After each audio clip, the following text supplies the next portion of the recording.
Começou uma série semana passada para falar sobre Jesus. E eu disse semana passada que às vezes a gente está perdendo até a referência, né, do que realmente foi Jesus, o que ele representou e o que ele representa para a gente, de tanta confusão que existe por aí. E na terça-feira, no meu grupo de afinidade, a gente estava conversando sobre esse tema e surgiu uma pergunta muito interessante, muito interessante. A pergunta era sobre como que era Jesus na infância, na juventude, como é que era a relação dele com Deus, será que ele sonhava, ouvia vozes? E a pergunta era, o que a Bíblia fala sobre isso? E aí a gente começou a conversar um pouco sobre isso, sobre a primeira infância de Jesus. E aí eu expliquei uma coisa assim, no meu grupo de afinidade eu não sou o pastor da igreja, eu sou um participante. Mas eu senti que nesse momento era necessário uma explanação um pouco mais aprofundada. Eu disse o seguinte, que existe dois Jesus. Existe o Jesus homem e existe o Jesus Deus. E Jesus é 100% homem e 100% Deus. Então eu comecei a falar um pouco dos relatos de Jesus homem, e quem melhor descreve a primeira infância de Jesus é Lucas, no capítulo 2. Ele fala sobre o nascimento de Jesus, você já deve ter escutado nos cultos de Natal, ou já leu, sobre a estrela, sobre os magos, sobre os pastores, a aparição dos anjos. Lucas vai descrevendo o nascimento de Jesus, ele que fala da manjedoura, da forma como Jesus nasceu, e ele conta algumas coisas. Então, Lucas, ele conta, por exemplo, que Jesus, com 8 anos, foi circuncidado. Isso é um dado da biografia de Jesus. Circuncidado é aquele ritual judaico, parecido com o que a Eliana falou agora, parece uma cirurgia de fimose, mas que todo judeu praticante, até hoje, tem esse costume da circuncisão. Então, Jesus, como ele era um judeu, ele foi circuncidado com 8 anos de idade. Aí, passado o tempo da purificação, que em geral são 60 dias, e a purificação nada mais é de passar daquele período de infecção e cura e trata, e passado esse período da purificação, José e Maria levaram Jesus até o templo para que ele fosse apresentado para Deus. Exatamente como qualquer criança judaica, era esse o rito. E aí eu vou ler alguns poucos versículos, só para a gente saber um pouco e ver o fundamento disso, né? Nesse dia que Jesus estava no templo para ser apresentado, o Espírito Santo tinha falado com um cara chamado Simeão, e era um sábio, um homem muito importante, que falava diretamente com Deus, que tinha a revelação de Deus, e o Espírito Santo revelou para ele que ele não ia morrer até conhecer o Salvador. E nesse dia o Espírito Santo tocou para que ele estivesse no templo no dia que Jesus foi apresentado. E aí, Lucas 2, versículo 28, Simeão o tomou nos braços e louvou a Deus, dizendo: ó soberano, como prometeste, agora podes despedir em paz o teu servo, eu já posso morrer tranquilo, pois os meus olhos já viram a tua salvação, que preparaste à vista de todos os povos, luz para a revelação aos gentios e para a glória de Israel, o teu povo. E aqui tem uma informação importante. Nem José, nem Maria tinham a dimensão do que estava acontecendo com Jesus. Isso prova o tanto que ele era humano nesse momento. Porque o versículo diz, 33, o pai e a mãe do menino estavam admirados com o que fora dito a respeito dele. Percebe? Para José e Maria, teve a visita do anjo, etc., mas ele era um menino, como qualquer outro. Depois de terem feito tudo o que era exigido pela lei, depois de acabar os rituais no templo, eles voltaram para a sua própria cidade, Nazaré, na Galiléia. Então conta as Escrituras que Jesus cresceu nessa cidadezinha chamada Nazaré. O menino crescia e se fortalecia, enchendo-se de sabedoria, e a graça de Deus estava sobre ele. Acabou aí a narrativa inicial dos primeiros anos da vida de Jesus. A próxima narração, Lucas falando de Jesus com 12 anos. Com 12 anos, a família foi com Jesus para o templo de novo, para as festas da Páscoa. Então levaram Jesus junto, foi uma comitiva caminhando até Jerusalém para a festa da Páscoa. E aí, versículo 42, quando ele completou 12 anos de idade, eles subiram à festa conforme era o costume. Aí acabou a festa, olha só como é interessante. Acabou a festa, provavelmente eles estavam numa caravana, todo mundo falou, gente, então acabou a festa, vamos voltar para casa, vamos, todo mundo se juntou, estavam indo, caminharam um dia de caminhada, até que Maria falou assim, parece que está faltando alguma coisa. Zé, para o José, cadê Jesus? Ele, não sei. Vocês viram um vídeo que está rolando no Facebook, de uma mãe que foi levar o filho para a aula de violão? Vocês viram esse vídeo? A mãe vai levar o filho para a aula de violão, chega na escola, está o violão atrás e o moleque não está, ela começa a dar risada. E ela se gravando, é muito engraçado. Foi o que aconteceu com a Maria e com o José. Cadê Jesus? Ah, meu Deus. Ah, meu Deus não, talvez não falaram, ah, meu Deus. Ah, Jeová. Cadê Jesus? Procura, eles já tinham andado um dia. Tiveram que voltar mais um dia para Jerusalém, para achar o moleque, que tinha ficado lá. Então, depois de 3 dias, um dia indo, um dia voltando, um dia procurando, depois de 3 dias, o encontraram no templo, sentado com os mestres, ouvindo-os e fazendo perguntas. Todos os que ouviam ficavam maravilhados com o seu entendimento e com as suas respostas. Aí os pais acharam, levaram ele para casa, e a Bíblia diz, então ele foi com eles para Nazaré, e era-lhes obediente. Então Jesus, ele era uma criança normal, os pais de Jesus eram muito normais, e Jesus provavelmente adoeceu, ficou bom, brincava na rua, deve ter sofrido algum acidente com as ferramentas do pai, uma criança absolutamente normal, ia no banheiro, brigava para tomar banho, era uma criança normal, obediente, e talvez mais talentoso do que os irmãos ou do que os vizinhos, tinha a graça de Deus, mas ele era uma criança normal. E aí os relatos sobre Jesus param aí e retornam só quando ele tinha 30 anos, que ele começa o ministério.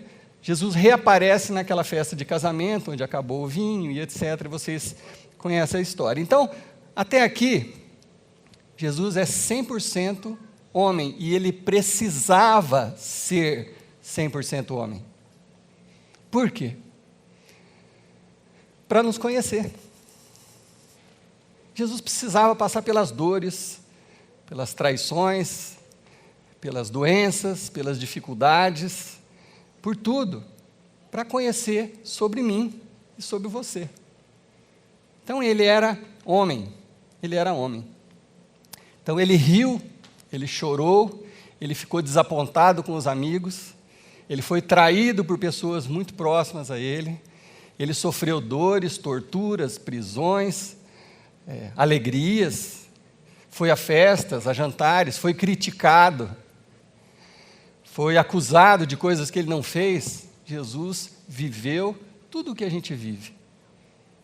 Guardadas as proporções de 2000 anos, a diferença de 2000 anos até hoje, mas Jesus foi homem, 100% homem.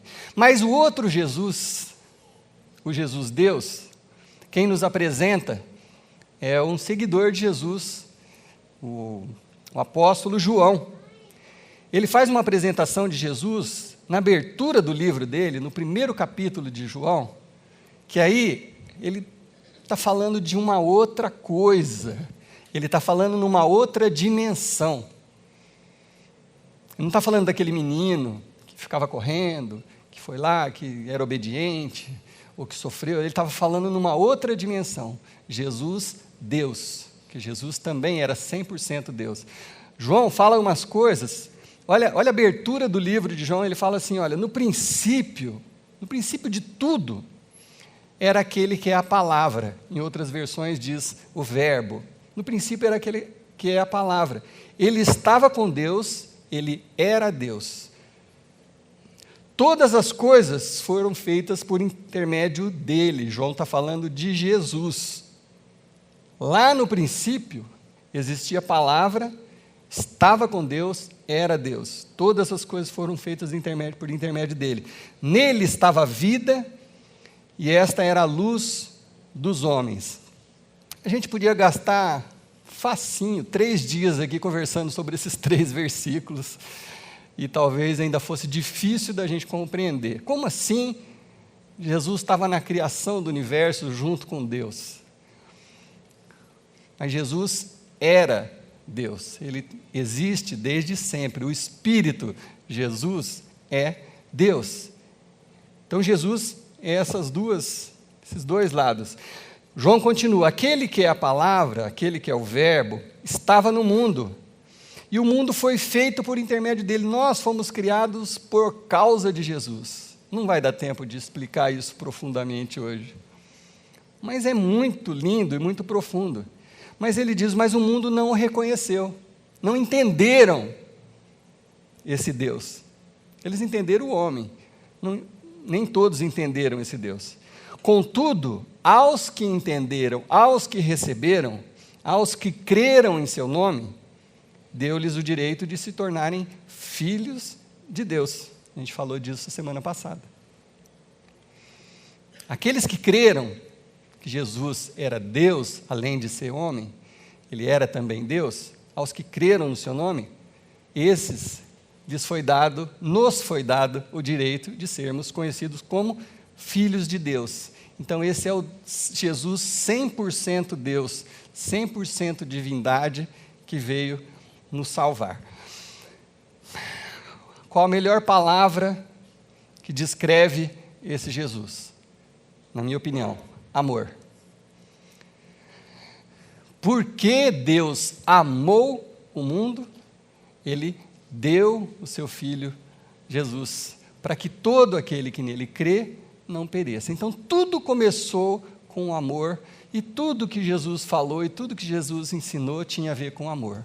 Amor a Deus, nós fizemos uma série recente sobre isso, e quando você descobre o amor de Deus, você é capaz de amar a si mesmo. Uma coisa que está difícil hoje em dia, né? A gente se amar do jeito que Deus nos criou. Mas quando você conhece o amor de Deus, você pode se amar. E amando a Deus e se amando, você ama o outro.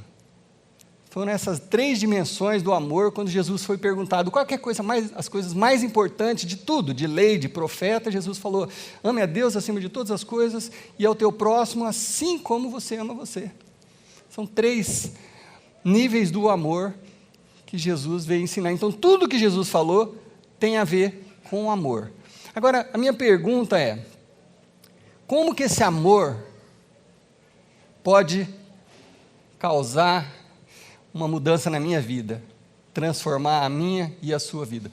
Como que esse amor pode ser percebido por nós, vivido, experimentado, e como isso pode transformar a nossa vida? Eu tenho um desafio grande pela frente, mas muito grande agora, daqui para frente. Tenho um desafio muito grande com vocês. Eu estava lendo a Bíblia na terça-feira de manhã, e eu li um texto que daqui a pouco eu vou ler com vocês, que assim, parece que era a primeira vez que eu estava lendo, mas mexeu comigo de uma forma tão forte, que eu pedi oração para o grupo de oração aqui da capela. Falei, orem por mim, para que eu não atrapalhe o Espírito Santo, porque é um recado muito, muito, muito profundo e importante, que Deus tem para nós todos. falou comigo e eu espero que ele fale com vocês também. Porque a gente vive num momento de muita fragilidade nos relacionamentos. Tudo é muito sensível.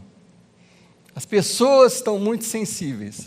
Por qualquer coisinha, a gente desiste de relacionamentos, a gente desiste da igreja, a gente desiste de um trabalho.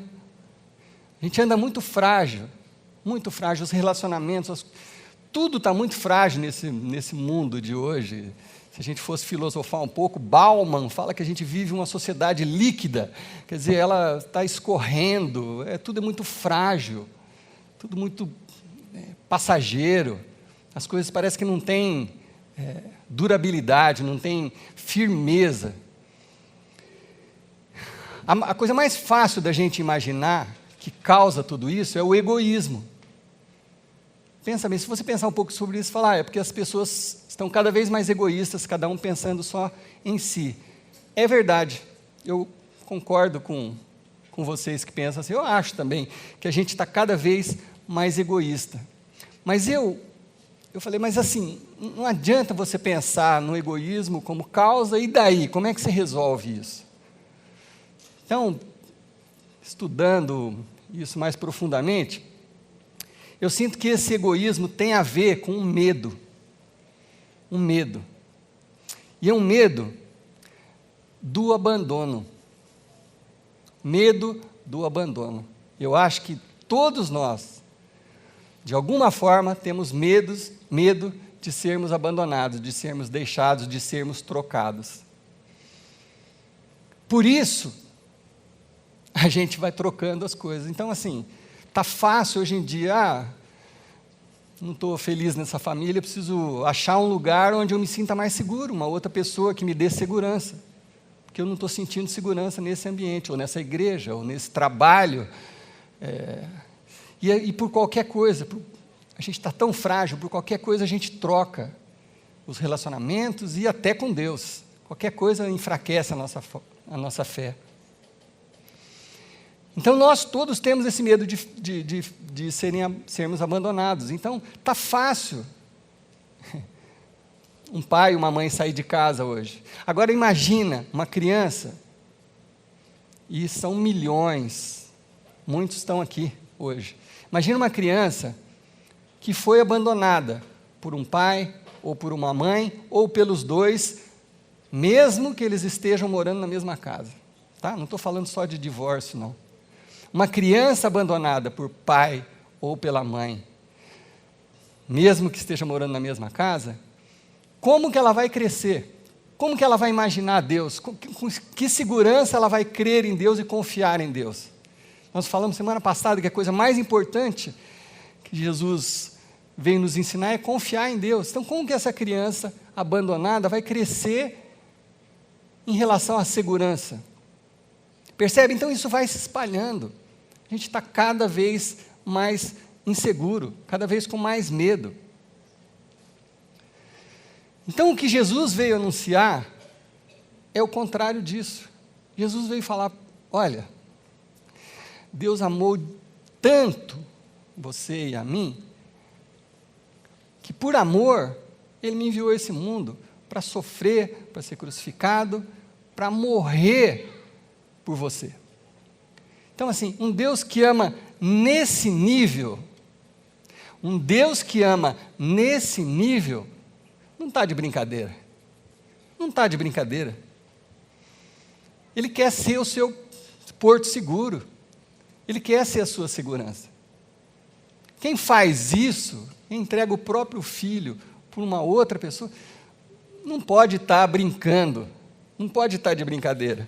Então, Deus mostrou isso. Então, eu vou ler 2 passagens aqui com vocês, 3 passagens, onde você pode começar a sentir a segurança desse amor de Deus, que minha oração é que isso te gere em você uma certeza do amor de Deus, do cuidado de Deus, e que isso te dê segurança para você prosseguir, para você viver, para você amar os outros. Esse é o meu desejo, essa é a minha oração. Então, um trecho que eu vou ler está lá em Mateus capítulo 28, Jesus estava indo embora estava se despedindo, ele já tinha morrido, já tinha ressuscitado, aí ele estava se despedindo, ele chamou os seguidores dele e falou assim, olha, foi-me dado, agora que eu ressuscitei, toda a autoridade do universo, foi-me dada toda a autoridade no céu e na terra. Quer dizer, aquela hora, Jesus era Deus, 100%, de novo.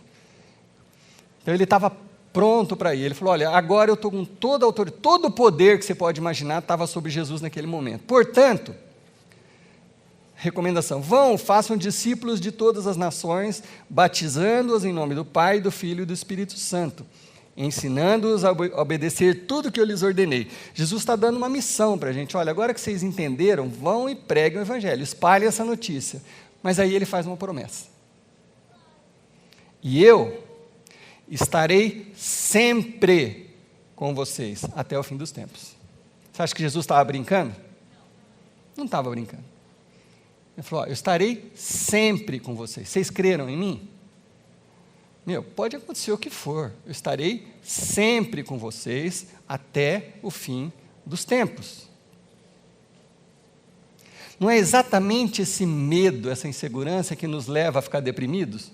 Não é o medo de ser abandonado? Não é a sensação, a depressão o que é? É uma sensação de você estar sozinho. Parece que tudo é estranho, as pessoas são estranhas, parece que você está isolado, parece que as pessoas não gostam de você, parece que tudo que você faz dá errado. O que é a depressão? É isso. É o mal do nosso século. Essa insegurança, essa incerteza. Jesus está falando, olha, estarei sempre com vocês.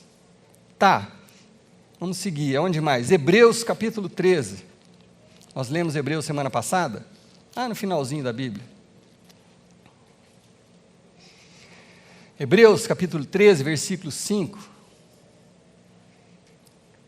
O autor de Hebreus diz assim, olha, conservem-se livres do amor ao dinheiro e contentem-se com o que vocês têm, porque Deus mesmo disse, o que Deus disse?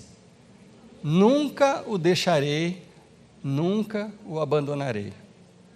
O que isso significa para mim e para você?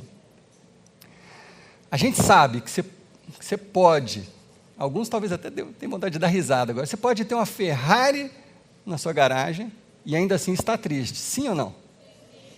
Todo mundo queria ter uma Ferrari talvez, mas você pode, a gente sabe que o dinheiro não preenche o vazio do coração, a gente sabe disso. É bom você ter um conforto, é ótimo, está tudo certo, mas sua esperança não pode estar nisso. Então é isso que o autor está falando aqui, olha, contente-se com o que vocês têm, porque o que mais importante vocês precisam, vocês já têm, que é Deus falando para você, olha, eu nunca te deixarei, nunca o abandonarei. Dá para você entender isso? Dá para você entender isso? Os que confiam no Senhor, eles podem viver contentes com ou sem luxo. Versículo 6, podemos dizer então com confiança, o que você e eu podemos dizer com confiança? O Senhor é meu ajudador, não temerei. O que me pode fazer os homens? Se eu tenho essa confiança, eu não tenho medo de nada. Se eu consigo crer dessa forma em Deus, eu não preciso ter medo de nada. O que o homem pode fazer para me prejudicar se Deus é o meu refúgio, fortaleza e nunca vai me abandonar, independente do que acontecer? Porque mesmo o próprio Deus disse, nunca o deixarei, nunca o abandonarei. O salmista Davi já tinha falado lá no Velho Testamento, o salmista Davi falou assim, olha, ainda que pai e mãe me abandonem, Deus não vai me abandonar, o Senhor me acolherá. Está lá no Salmo 27. Tá bom, mas não está bom ainda. A leitura que me derrubou essa semana está num livro pouco conhecido, Oséias, você nem sabia que tinha na Bíblia. Oséias capítulo 11, esse texto me derrubou essa semana. Oséias era um profeta de Deus, e Deus falava com Oséias como falava com os outros profetas, Isaías, todos os demais, Jeremias, Joel, Abacuque.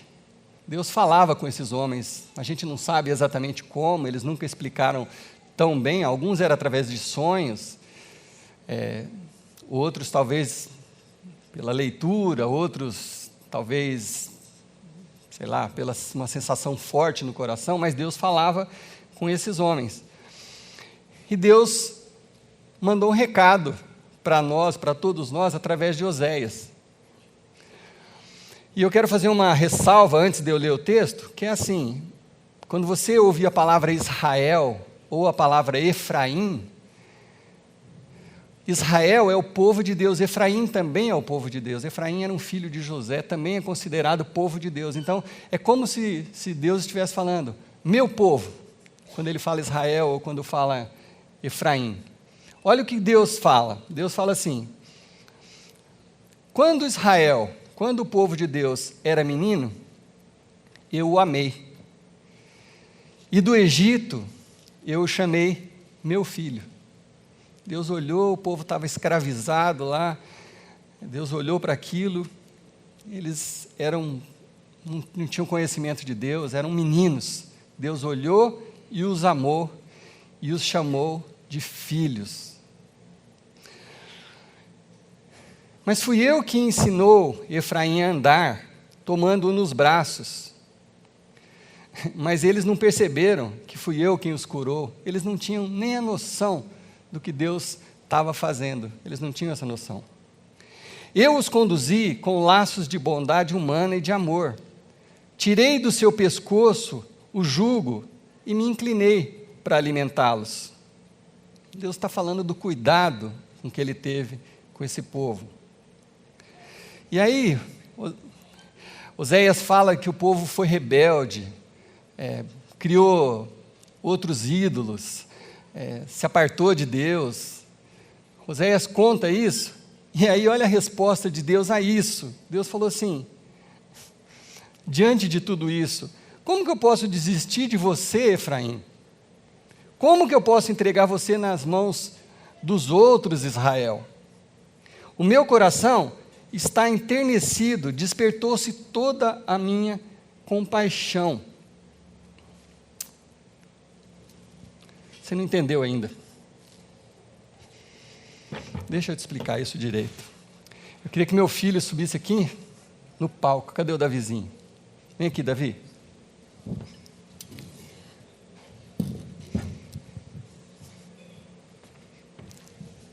Senta aqui, filhão. Aqui, ó. Pra você ficar de costas, para você não ficar com vergonha. Olha, eu vou fazer uma declaração para o meu filho, diante de vocês, só que a hora que eu estiver lendo, a hora que eu falar Davi, você escuta o seu nome, e não escuta a minha voz. É como se Deus estivesse falando com você esse texto de Oséias. Eu vou falar para o meu filho, e eu não sei se eu vou aguentar, mas é Deus falando com você. Pensa no seu nome nessa hora.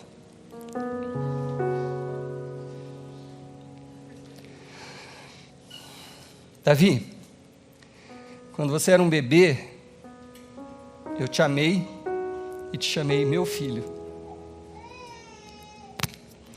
Fui eu que te ensinou a andar, tomando você nos meus braços, mesmo quando você não percebia as coisas direito. Eu te conduzi com laços de bondade humana e de amor. Eu tirei do seu pescoço o peso da vida. E eu me inclinei para te alimentar.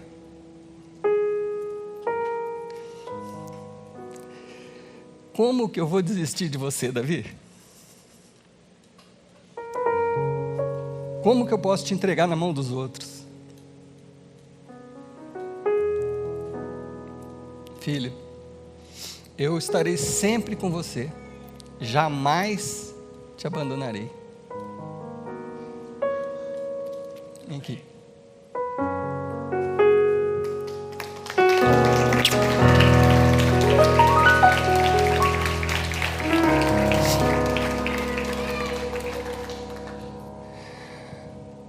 Qual que é o impacto na sua vida de ouvir essas palavras como se Deus estivesse falando com você, usando o seu nome? Qual é o impacto na sua vida? Você não precisa ficar emocionado como eu estou emocionado, mas o impacto disso na sua vida. Qual é o impacto na vida da sua esposa, do seu marido, do seu filho? Se você puder olhar para ele e falar assim: filho, eu jamais vou te abandonar, jamais, jamais. Aconteça o que acontecer, eu vou estar do seu lado. Você imagina você falando isso para sua esposa? Você imagina você falando isso para o seu marido? Você imagina você chamando um amigo seu?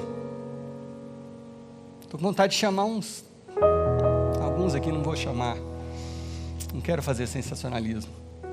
Você chamar um amigo seu e falar assim: olha, aconteça o que acontecer, eu jamais te deixarei, eu vou estar do seu lado, sempre.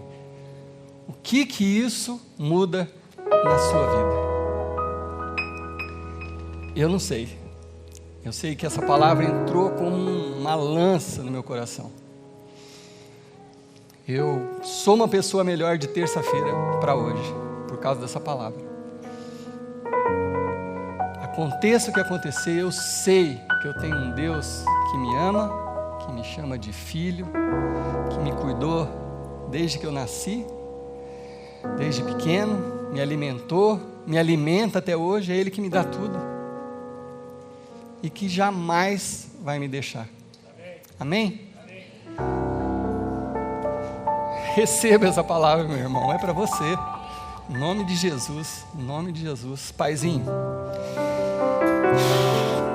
sopra o teu espírito nesse lugar. Traz a tua glória, Senhor Deus, sobre nós. Ensina-nos a confiar, Senhor Deus, nesse amor gigantesco do Senhor para conosco. Ajude-nos a ser ousados, Pai, para ao conhecer esse amor, a gente compartilhar desse amor com as nossas esposas, com o nosso marido, nossos filhos. Nos dê a força, a coragem e a fé de olhar no olho do filho, do marido, do amigo, da esposa, falar assim: olha, aconteça o que acontecer, eu estarei com você, jamais te abandonarei. Deus, que isso transforme a vida dos meus irmãos como tem transformado a minha. Que ao nos juntarmos aqui as outras vezes, Senhor Deus, esse amor seja refletido nas outras pessoas, Pai. Que a gente possa ensinar isso para os nossos filhos, ensinar isso nas nossas casas, ensinar isso para as pessoas ao nosso redor, Paizinho. Muito obrigado por ser esse Deus que nos ama desse tanto, que está sempre conosco, que é a nossa segurança, a nossa certeza. Em nome de Jesus. Amém. Essa música que a gente vai cantar agora responde a esse Deus.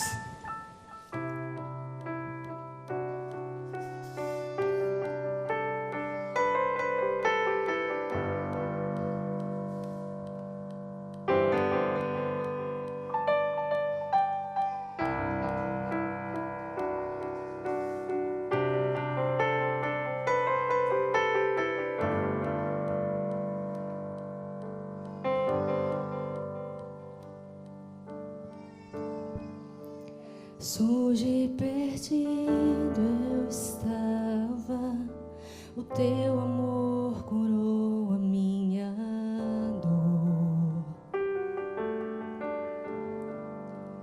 Hoje sou teu filho amado, justificado e livre de Senhor, meu Salvador.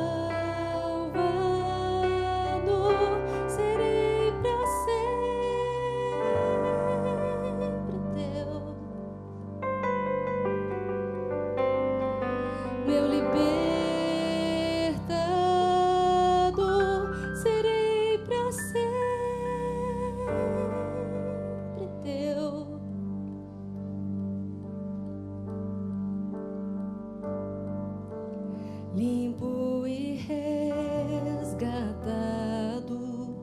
meu coração se abriu pra tua cruz. Não vivo mais pra mim mesmo, sou livre pra viver por ti, Jesus, meu Salvador. Serei pra sempre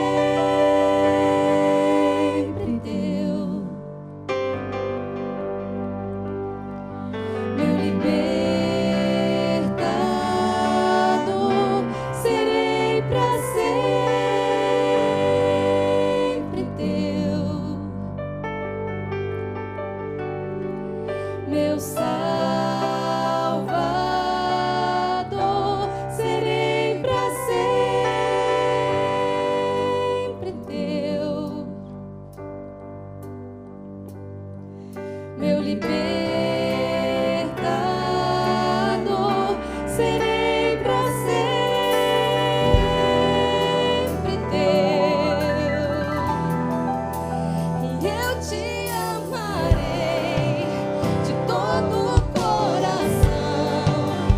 Eu te adorarei, levando minhas mãos, tudo entregarei.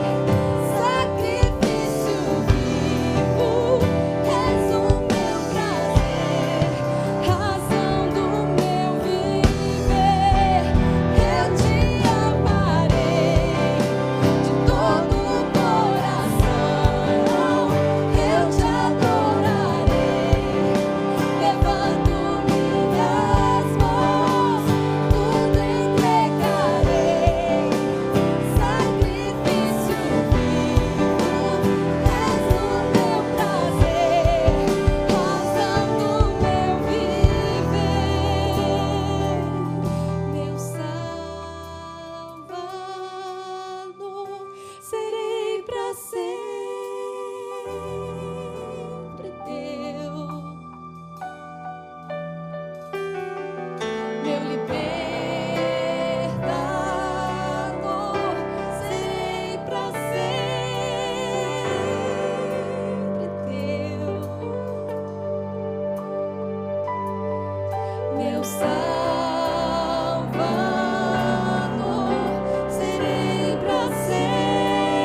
graça e a paz do Senhor estejam com todos, hoje e para sempre.